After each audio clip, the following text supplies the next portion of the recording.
किडी टून्स।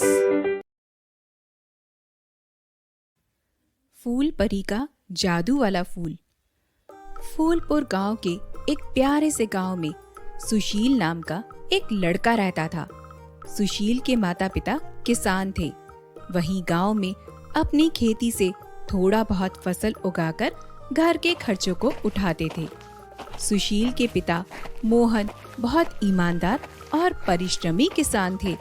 दिन रात मेहनत करके जितना भी मिलता था उसी में हंसी खुशी अपना जीवन बिताते थे। उन्होंने कभी भी अपने मन में यह बात नहीं आने दी थी कि उन्हें उस खेती से कम पैसे मिल रहे हैं या फिर उन पैसों से उनके घर का खर्च ठीक तरीके से नहीं चल पा रहा है। लेकिन सुशील की धर्मपत्नी पुष्पा उसकी गरीबी से काफी ज्यादा तंग आ चुकी थी। वह दिन रात सुशील को ताने मारती रहती थी और वह खेती बाड़ी छोड़कर कहीं दूसरी जगह धंधा करने को बोलती थी। लेकिन सुशील को अपने खेतों से काफी ज्यादा प्यार था। आ गए तुम खेतों से? हाँ भगवान, आ तो गया हूँ।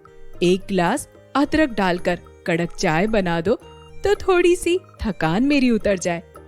अच्छा, आपको थकान लग गई है?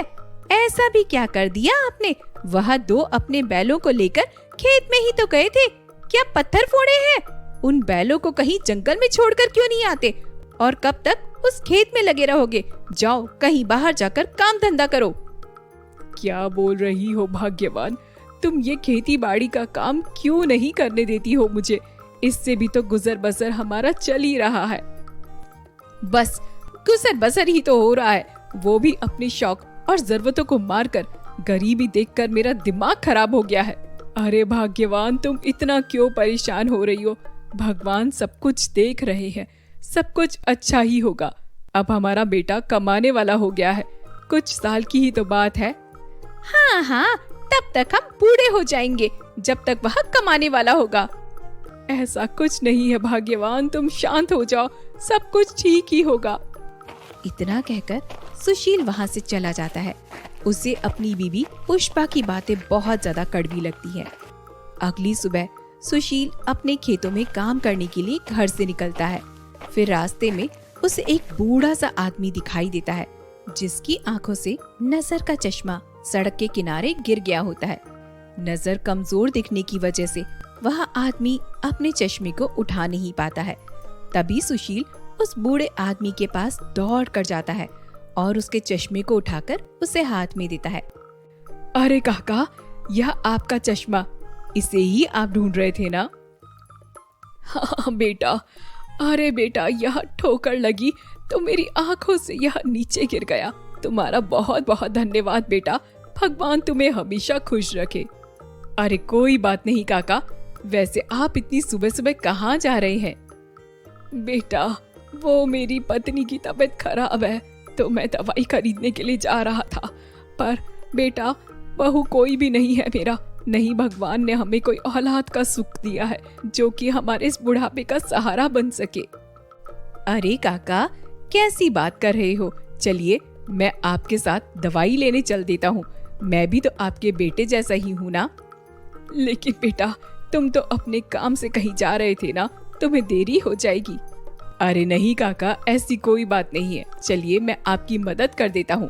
सुशील उस बूढ़े आदमी के साथ बाजार जाकर दवाई लाने में उसकी मदद करता है और उसे घर छोड़ने के लिए उसके साथ जाने लगता है। तभी रास्ते में वो बूढ़ा आदमी सुशील से पूछता है, बेटा तुम क्या करते हो? काका, मैं किसान हूँ, खेतों से थोड़ा बहुत मिल जाता है, लेकिन गरीबी मुझे बहुत ज्यादा परेशान करती है काका। ठीक से जरूरतें पूरी भी नहीं हो पाती। अरे बेटा, मैं तुम्हें एक बात बताता हूँ। हमारे गांव में जो जंगल है, उस जंगल में एक बगीचा है। उस बगीचे में बहुत सारे अमरूद के पेड़ लगे हैं। तुम उन अमरूदों को तोड़कर बाजार में जाकर बेच सकते हो। इससे तुम्हारी थोड़ी बहुत जरूरतें पूरी हो जाएंगी। सुशील उस बूढ़े आदमी की बात को सुन लेता है और निर्णय कर लेता है कि अब वह जंगल में जाकर उस अमरूदों को तोड़ कर लेकर आएगा। लेकिन सुशील और वह बूढ़ा आदमी इस बात से अनजान थे कि वह बगीचा कोई मामूली बगीचा नहीं था, यानी कि जादुई बगीचा था। इस बात की खबर सुशील को बिल्कुल भी नहीं थी। वह बस इतना सोच रहा था कि अब उसकी कुछ जरूरतें पूरी हो जाएंगी, उसे कुछ ज्यादा पैसे मिलने लगेंगे। अगले दिन सुशील अपनी बीबी पुष्पा को बताता है कि वह जंगल में उस अमरूद के बगीचे की खोज करने जा रहा है। पुष्पा तो पहले से ही काफी ज्यादा लालची थी। वह अपने पति को मना नहीं करती है। हाँ हाँ जाओ, आजकल तो बाजार में अमरूदों के दाम भी बहुत बढ़ गए हैं, 4 पैसे ज्यादा देखने को तो मिलेंगे। हाँ भाग्यवान, ठीक है, अब मैं चलता हूँ।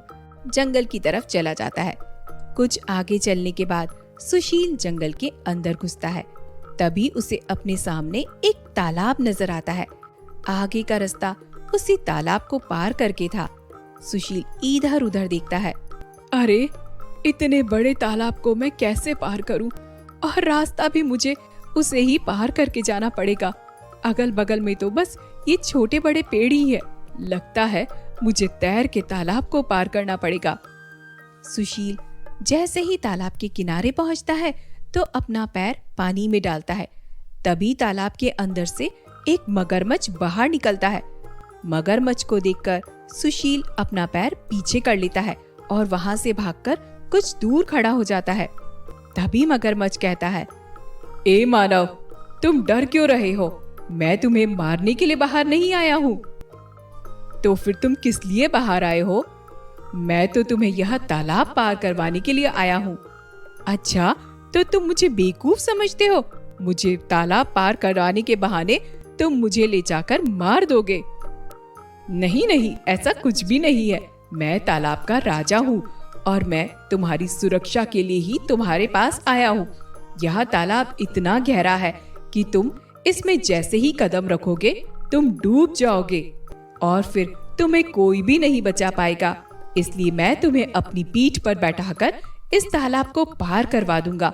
मेरा भरोसा करो सुशील, मैं तुमसे वादा करता हूँ कि मैं तुम्हें कुछ भी नहीं करूँगा। देखो, मुझे मारना मत। मेरे घर में मेरे बीबी बच्चे हैं जो मुझ पर निर्भर है और मैं 4 पैसे कमाने के लिए अमरूद के बगीचे तक जा रहा हूँ। मुझे मारना मत मगरमच्छ राजा। मुझ पर भरोसा रखो, यकीन रखो, मैं तुम्हें कुछ भी नहीं होने दूंगा।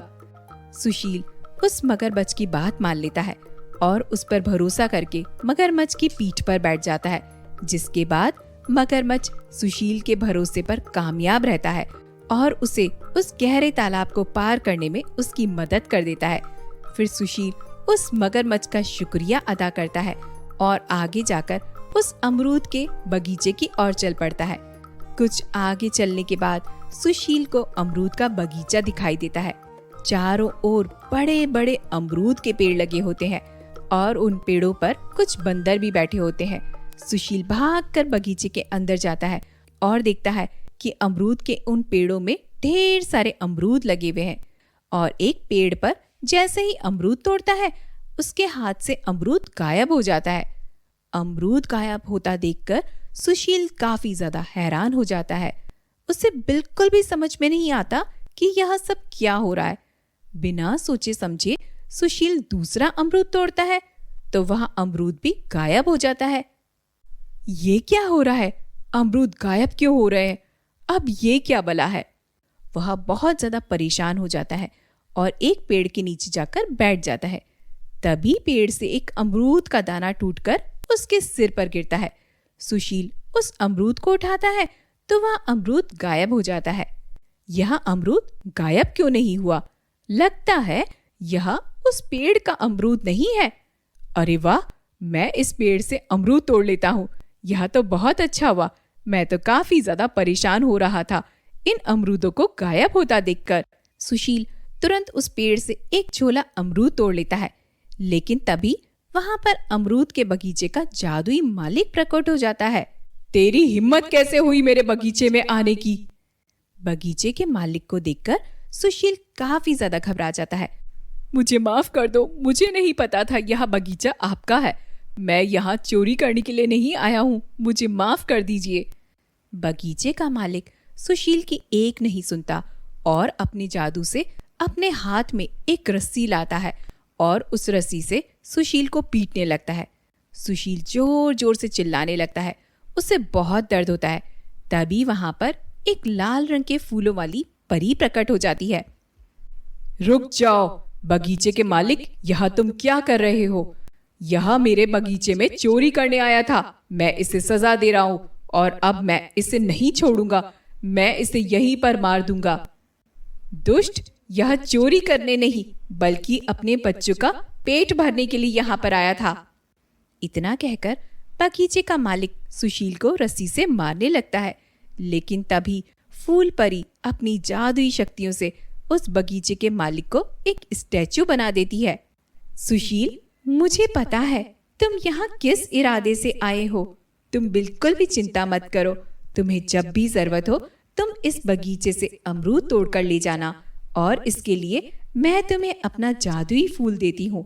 तुम जब भी इस फूल को लेकर इस बगीचे में आओगे, इस बगीचे का मालिक तुमसे कुछ भी नहीं कहेगा। यह इस प्रकार का एक जादुई फूल है। यह लो, इसे तुम अपने पास रखो, और जो अमरूद तुम्हारे हाथों से गायब हो रहे थे, अब वह कभी भी गायब नहीं होंगे। तुम कभी भी इस पेड़ से अमरूद तोड़ सकते हो। इतना कहकर फूल परी सुशील को वह जादुई फूल देती है, जिसके बाद और सुशील अमरूदों को तोड़कर वहां से चला जाता है। जिसके बाद सुशील उन अमरूदों को अच्छे दामों पर बाजार में बेच देता है, और धीरे धीरे ऐसा करते करते उसकी आर्थिक स्थिति भी अच्छी होने लगती है। और फिर सुशील अपना जीवन अपने परिवार के साथ हंसी खुशी बिताने लगता है।